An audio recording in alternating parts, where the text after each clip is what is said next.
Back in the mid-90s, fighting games were expanding in popularity with titles like Street Fighter II, Mortal Kombat, and Virtua Fighter leading the way.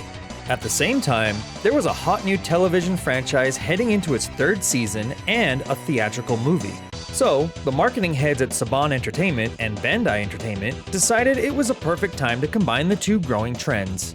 This is Mighty Morphin Power Rangers, the Fighting Edition. Released exclusively on the Super Nintendo in 1995, the game actually did not have you controlling any of the human heroes. Instead, the focus was on the giant battles of Zords versus monsters. While Bandai and Saban had publisher credits, the developers were a company called Natsume Atari, who had worked on prior Super Nintendo Power Rangers titles, as well as Super Sentai titles in Japan that were on the Famicom. They would also take the engine and what they learned from this game to later make the Japan-only Gundam Wing Endless Duel in 1996.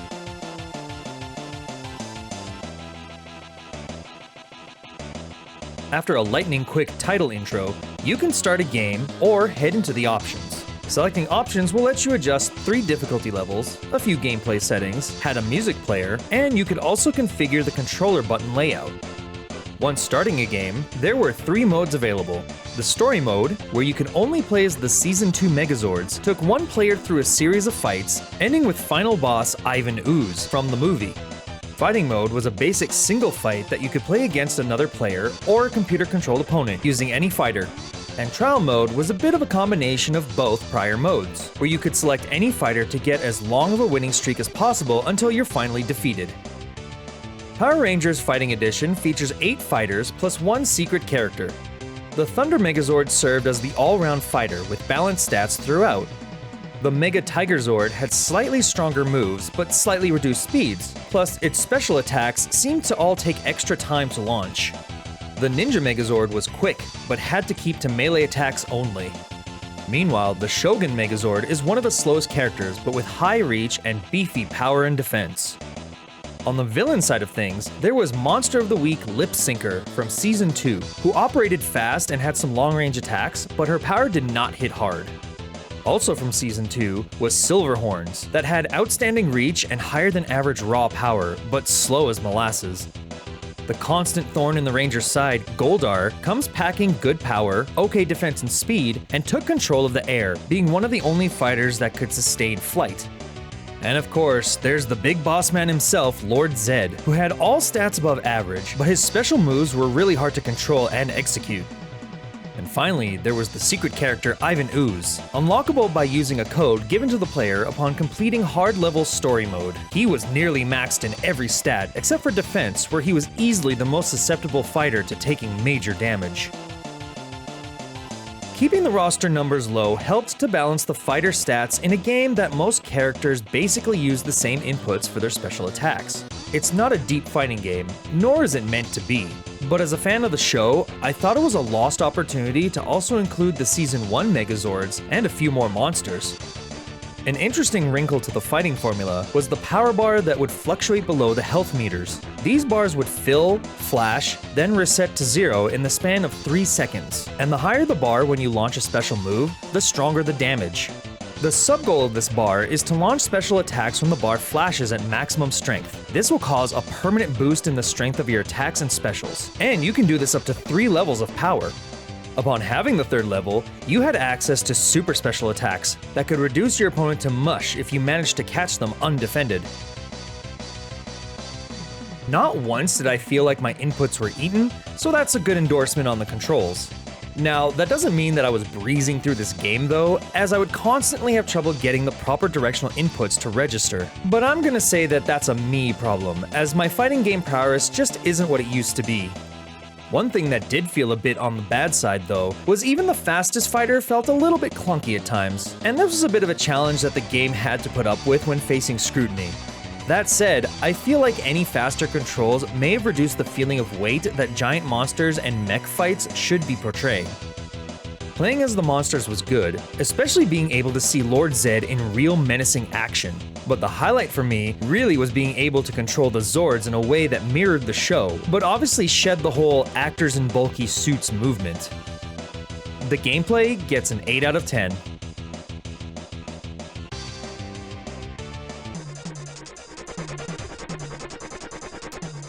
Right off the bat, I can tell you that this is probably not a game for anyone with sensitivities to flashing lights. Any attacks that connected, whether it was blocked or not, would produce a one-frame screen flash behind the characters and the lower health bar overlay. There were also some energy weapon special attacks and super special attacks that would kick the flashing into high gear too. Keeping the character and overlay unaffected definitely helped reduce the problem. Plus, it appears they took the time to make sure the flashes were not just white, but rather a color that was similar enough to the background as not to cause too much eye strain. As someone who doesn't suffer from visual sensitivities, the finely crafted flashing did add to the experience that made every hit feel much more grand. But I still think an option to turn off the flashing would have been much appreciated, especially in an era where these things weren't really thought about. The character-based artwork is really awesome, both the sprites and the character portraits. The translation of live action to 2D sprite work was either super accurate or even improved on some things for the sake of making the sprites move better. Goldar may have got a bit too soft in his facial features though. Seriously, without all the detailed wrinkles in his face, he looks like a pug. Does Goldar want to go for walkies? Huh? Want to go fight some rangers? Huh? On the opposite end of that spectrum though, Lord Zed just looked badass and menacing. He maybe was bulked up and toned a little more than the live action suit showed off, but it wasn't out of place, and frankly suited him much better. And the Zords, man, everything was pushed in a great way, making them all look more versatile in their movements, portraying some sense of character in their actions and movesets. They felt like what the original designers of the Zords would have wanted them to move like if real-world limitations weren't an issue. That's not to say, however, that the character visuals were flawless. Ivan Ooze, man, did he feel like he was a total afterthought, just totally lacking his character in sprite and portrait.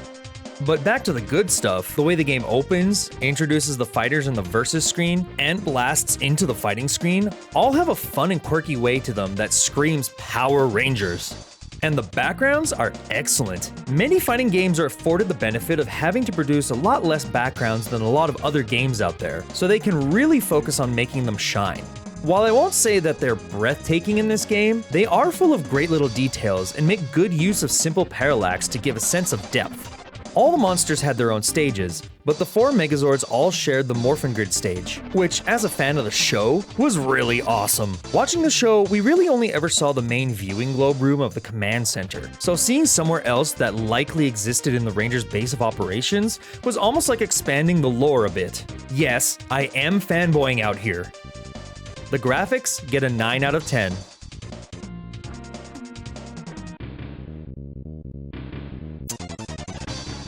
I say this with no exaggeration and will never take this back. This game has the best chiptune rendition of Go-Go Power Rangers ever. You got a better one? Show it off in the comments. In the meantime, the other tracks take the same energy using rock guitars, organs, and drums, along with some character twists to the monster levels of the city center, the airport, and the Grand Canyon. Then, when you get to Lord Zed's Serpentera space platform, you hear a dark and foreboding tune worthy of the Tyrant that will also change to an equally menacing but character-appropriate song signifying Ivan Ooze's presence. As great as the music is in this game, I would venture to say the sound effects are even more a treat to the ears. There's so much weight and gravitas to every hit sound effect, whether they be light hits, heavy hits, or energy hits. Even the thud of fighters landing on the ground was satisfying, and the Shogun Megazord's heavy steps just felt so powerful. It certainly felt like whoever crafted the sound effects paid special attention to those of the Gundam franchise, absolutely fitting for a giant mech brawler. The music and sound get a 10 out of 10.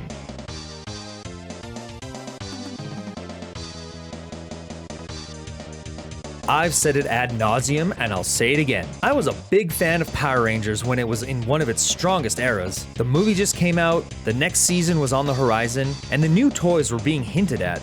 This was also a time where I was renting video games on a weekly basis, so I was in awe when I saw a Power Rangers game where you play as the Megazords. I was that annoying kid that rented this game back to back for like a month. Don't worry though, they had multiple copies, it's fine. What made this game so much more amazing to me was its easy accessibility to fighting game newbies such as myself. I was able to hold my own at a young age, with the options to start out easy and trained my way up to harder difficulties. This had to have been one of the few games that I may not have owned, but played thoroughly from start to finish. That was a great month of soaking in Power Rangers media. The nostalgia hit gets a 10 out of 10.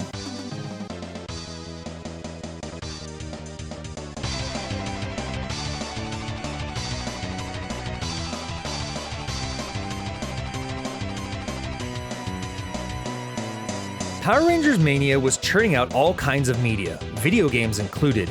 When it finally came time to get out of the side-scrolling platformer funk, it was high time for a fighter, but also for a game where you actually controlled the megazords in a much grander way. Since it was going to be the final Mighty Morphin entry before the new season and subsequent transition to Power Rangers Zero, it's that much more impactful that the developers buckled down to make the sights and sounds of this fighting game bleed with as much Power Rangers energy as possible. Mighty Morphin Power Rangers The Fighting Edition combines great detailed visuals with approachable gameplay, a killer soundtrack, awesome sound effects, and a presentation worthy of the franchise. That's one heck of a video game megazord.